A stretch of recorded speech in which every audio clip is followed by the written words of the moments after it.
आज हम लोग पढ़ेंगे यहाँ पर अपेंडिसाइटिस।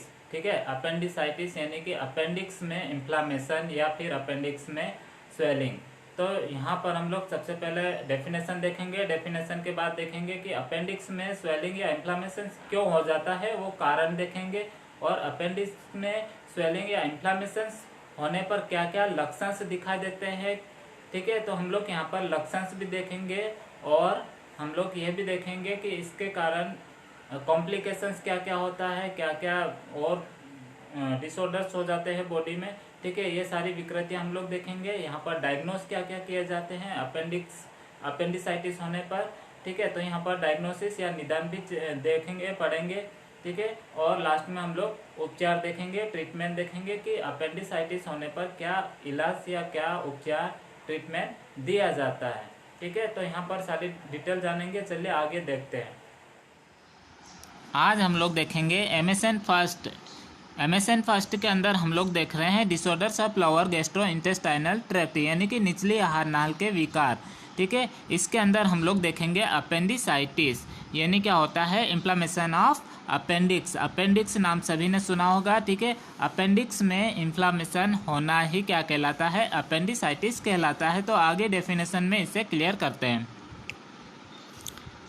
यहाँ पर हम लोग डेफिनेशन देखेंगे। अपेंडिसाइटिस से तात्पर्य छोटी आंत एवं बड़ी आंत के संयोजक स्थल पर पाए जाने वाले वर्मीफॉर्म अपेंडिक्स का प्रदाह या इन्फ्लामेशन है। इसका कारण किसी प्रकार का अवरोध होना है। यानी क्या होता है, यहाँ पर अपेंडिसाइटिस से तात्पर्य है छोटी आंत और बड़ी आंत का संयोजक स्थल, यानी कि जहाँ पर छोटी आंत और बड़ी आंत जुड़ती है। ठीक है, वहाँ पर पाए जाने वाले वर्मीफॉर्म अपेंडिक्स का क्या होता है, इन्फ्लामेशन हो जाता है। तो इसी स्थिति को अपेंडिसाइटिस कहते हैं और इसका कारण किसी प्रकार का अवरोध होना है। ठीक है, आइए नेक्स्ट डेफिनेशन देखते हैं। अपेंडिसाइटिस शरीर में वर्मीफॉर्म अपेंडिक्स का प्रदाह या इन्फ्लामेशन होना है। यानी कि आप ऐसा भी लिख सकते हो कि अपेंडिसाइटिस शरीर में वर्मीफॉर्म अपेंडिक्स का इन्फ्लामेशन होना ही अपेंडिसाइटिस कहलाता है। ठीक है, चलिए आगे देखते हैं इटियोलॉजी, कारण। यानी कि यहाँ पर हम लोग देखेंगे कि अपेंडिसाइटिस किस कारण से होता है, इसके इटियोलॉजी क्या है। अपेंडिसाइटिस के निम्न कारण हो सकते हैं, जैसे आंत्र मार्ग में अवरोध यानी कि इंटेस्टाइनल में किसी प्रकार का अवरोध या बाधा उत्पन्न हो जाती है, रुकावट आ जाती है, जैसे कि स्ट्रिक्चर होना यानी कि इंटेस्टाइनल स्ट्रिक्ट हो जाती है, कठोर हो जाती है, जिसके कारण बाधा उत्पन्न हो जाती है। द नेक्स्ट क्या है, मल पदार्थ का जमा होना। यदि मल पदार्थ जमा हो जाता है इंटेस्टाइनल में तो उसके कारण भी बाधा उत्पन्न होती है। ठीक है, तो इसके कारण भी अपेंडिसाइटिस हो सकता है। द नेक्स्ट कारण है पेट में चोट लगने से रक्त स्त्राव होना, यानी कि किसी कारण से पेट में चोट लगती हो तो उसके कारण इंटरनल ब्लीडिंग हो जाती है, जिसके कारण अपेंडिसाइटिस हो जाता है।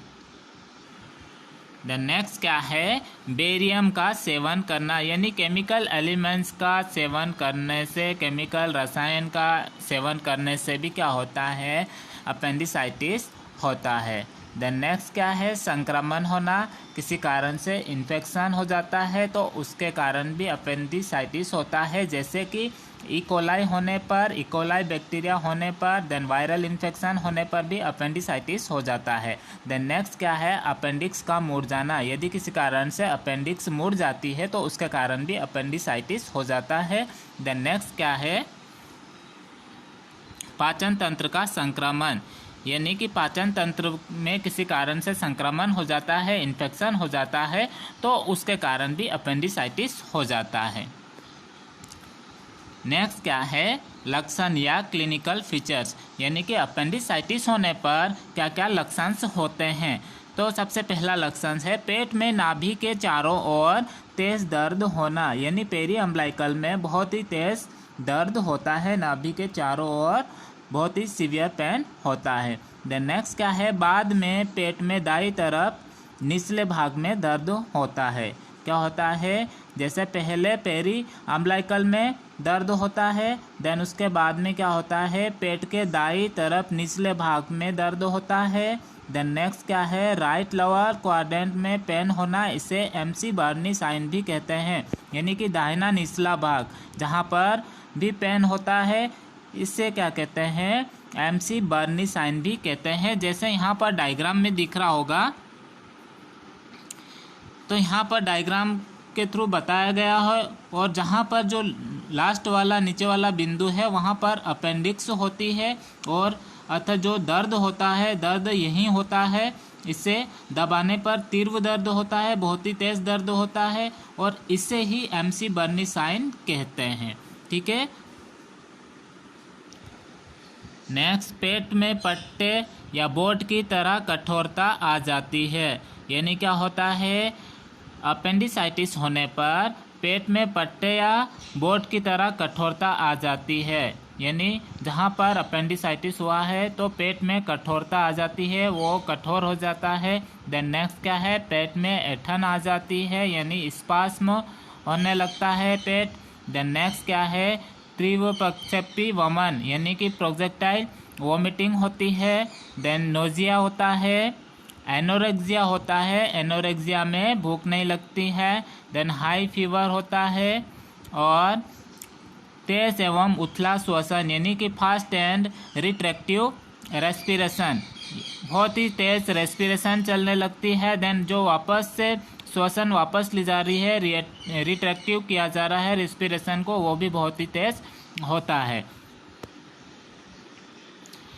अब नेक्स्ट पॉइंट आता है डायग्नोसिस।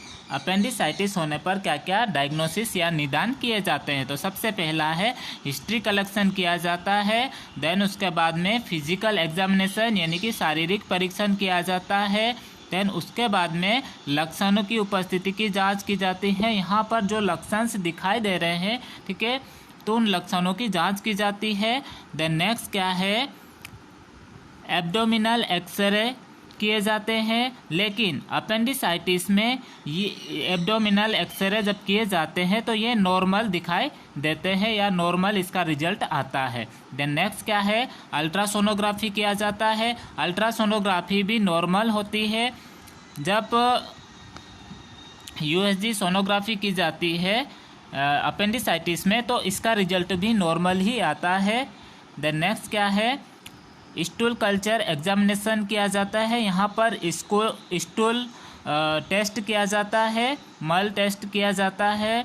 देन नेक्स्ट क्या है, ब्लड इन्वेस्टिगेशन किया जाता है। ब्लड इन्वेस्टिगेशन में WBC की संख्या 12 से 20,000 हो सकती है। ठीक है। यहाँ पर स्पेशल पॉइंट में दिया गया कि अपेंडिसाइटिस में एक्सरे, अल्ट्रासोनोग्राफी और सीटी स्कैन इत्यादि करने पर इनका रिजल्ट नॉर्मल ही रहता है, इनसे पता नहीं चलता है। ठीक है। अब नेक्स्ट पॉइंट आता है कॉम्प्लिकेशंस या जटिलताएं। अपेंडिसाइटिस होने के बाद क्या क्या कॉम्प्लिकेशंस हो सकते हैं, तो अपेंडिसाइटिस में निम्न कॉम्प्लिकेशंस हो सकती है, जैसे कि अपेंडिक्स का फट जाना, परफोरेशन ऑफ अपेंडिक्स। क्या होता है, अपेंडिक्स में इन्फ्लामेशन होने के कारण यदि ये लंबे समय तक होता है तो ये फट जाता है, अपेंडिक्स फट जाती है। देन नेक्स्ट क्या है, पेरिटोनियम का प्रदाह, यानी पेरिटोनाइटिस भी हो जाता है। पेरिटोनियम क्या है, ये एक प्रकार की लाइनिंग मेम्ब्रेन है जो एब्डोमिनल कैविटी और इसके अंदर एब्डोमिनल के ऑर्गन्स को कवर करती है। ठीक है, जिसे पेरिटोनियम मेम्ब्रेन या लाइन कहते हैं। इसमें भी इन्फ्लामेशन होना या फिर पेरिटोनाइटिस हो जाता है, ये अपेंडिसाइटिस के कारण होता है। देन नेक्स्ट क्या है, सेप्सिस, यानी बड़े क्षेत्रों में संक्रमण फैलना। अपेंडिसाइटिस के कारण क्या होता है, धीरे धीरे संक्रमण इन्फेक्शन फैलता है और ये बहुत अधिक बॉडी में फैल जाता है, जिसे सेप्सिस कहा जाता है। देन नेक्स्ट क्या है, बड़ी आंत्र का प्रदाह, यानी कोलाइटिस। क्या होता है, जो बड़ी आंत होती है, बड़ी आंत में भी संक्रमण हो जाता है, जिसे कोलाइटिस कहा जाता है। देन लास्ट में क्या होता है, डेथ भी हो सकती है या हो जाती है। अब नेक्स्ट पॉइंट हमारा है मेडिकल मैनेजमेंट या चिकित्सीय प्रबंधन। अब यहाँ पर मेडिकल मैनेजमेंट में क्या किया जाता है, अपेंडिसाइटिस का प्रभावी एवं एकमात्र उपचार शल्यक्रिया या फिर शल्यक्रिया द्वारा अपेंडिक्स को शरीर से हटाना है। इसे अपेंडेक्टोमी कहते हैं। ये सामान्य शल्यक्रिया है। वर्तमान में लेप्रोस्कोपिक अपेंडेक्टोमी की जाती है। ये अपेंडिसाइटिस का निदान होने के 24 से 48 घंटे में की जानी चाहिए।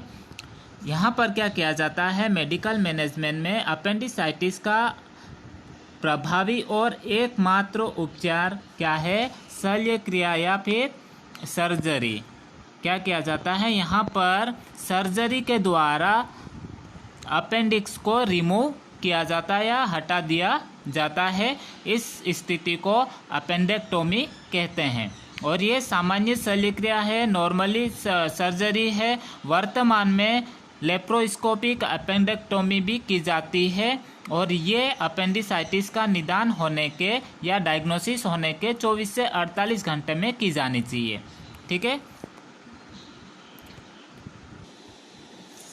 नेक्स्ट है सहायक उपचार या सपोर्टिव ट्रीटमेंट में निम्न कार्य किए जाते हैं, जैसे एंटीबायोटिक प्रोवाइड की जाती है। संक्रमण या इन्फेक्शन को कंट्रोल करने के लिए एंटीबायोटिक दिया जाता है। एंटीबायोटिक में सिफोटेक्सिन दिया जाता है, सिफापेराजोन दिया जाता है, देन अमिकासिन दिया जाता है और मेट्रोनिडाजोल भी दिया जाता है।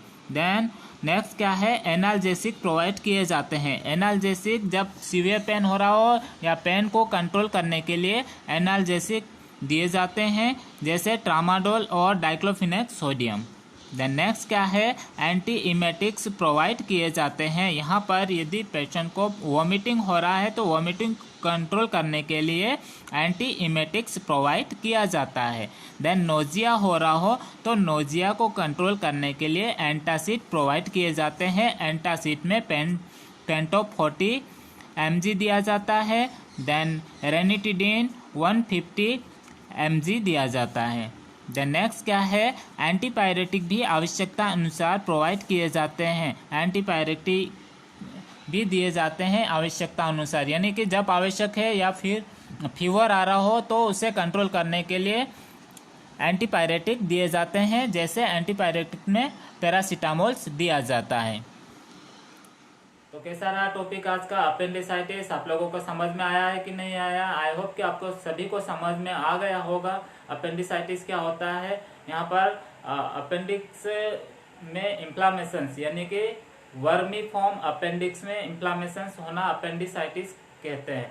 तो वर्मी फॉर्म अपेंडिक्स, यहाँ पर वर्मी फॉर्म वर्ड क्यों यूज किया गया है, इसलिए यूज किया गया है क्योंकि जब बड़ी आंत और छोटी आंत को कनेक्ट किया जाता है या कनेक्ट होती है तो उस स्थल पर क्या होता है, एक सिरा या दोनों का एक सिरा होता है, एक एंड होता है, ठीक है, जिसका आकार एक वर्मी या फिर एक क्रमी की तरह होता है, इसलिए इसे वर्मीफॉर्म अपेंडिक्स कहा गया है। ठीक है। तो आप लोगों को सभी को समझ में आ गया होगा इसके एटियोलॉजी की, किस कारण से अपेंडिक्स में इन्फ्लामेशन होता है। ठीक है। अपेंडिक्स में इन्फ्लामेशन होने पर क्या क्या लक्षण होते हैं आप लोगों को आ गया होगा समझ में। देन उसके बाद में इसके डायग्नोस क्या क्या किए जाते हैं, क्या क्या निदान किए जाते हैं, लेकिन कुछ ऐसे डायग्नोस है, ठीक है, जैसे एब्डोमिन एक्सरे, यानी जब पेट का एक्सरा किया जाता है तो वो नॉर्मली एक्सरा आता है, उसमें किसी भी प्रकार की असामान्यता या एबनॉर्मलिटी नहीं मिलती है। वैसे ही सोनोग्राफी करने पर भी असामान्यता कुछ भी नहीं मिलता है। ठीक है। इसलिए सोनोग्राफी और सीटी स्कैन करने पर भी उसमें किसी प्रकार का नेगेटिव रिजल्ट नहीं आता है, एबनॉर्मलिटी नहीं पाई जाती है। ठीक है। उनमें पता नहीं चलता है कि पेशेंट्स को अपेंडिसाइटिस हुआ है या नहीं हुआ है। ठीक है। इसके अलावा हम लोग ब्लड इन्वेस्टिगेशन, स्टूल एग्जामिनेशन के द्वारा हम लोग को पता लगा सकते हैं। ठीक है। देन नेक्स्ट क्या है, हम लोगों ने ट्रीटमेंट पढ़ा है। ट्रीटमेंट में इसका उपयुक्त ट्रीटमेंट है सर्जरी। ठीक है। यहाँ पर सर्जरी के द्वारा अपेंडिक्स को रिमूव करना ही पॉसिबल या इसका एक प्रभावशील उपचार है। ठीक है। यहाँ पर अपेंडिक्स को रिमूव करने की प्रोसेस को अपेंडेक्टोमी कहते हैं। ठीक है। देन उसके बाद में जो इन्फेक्शन हुआ है, इन्फेक्शन को कंट्रोल करने के लिए एंटीबायोटिक दी जाती है। देन उसके बाद में पेन को कंट्रोल करने के लिए पेन किलर, एनाल्जेसिक दिया जाता है।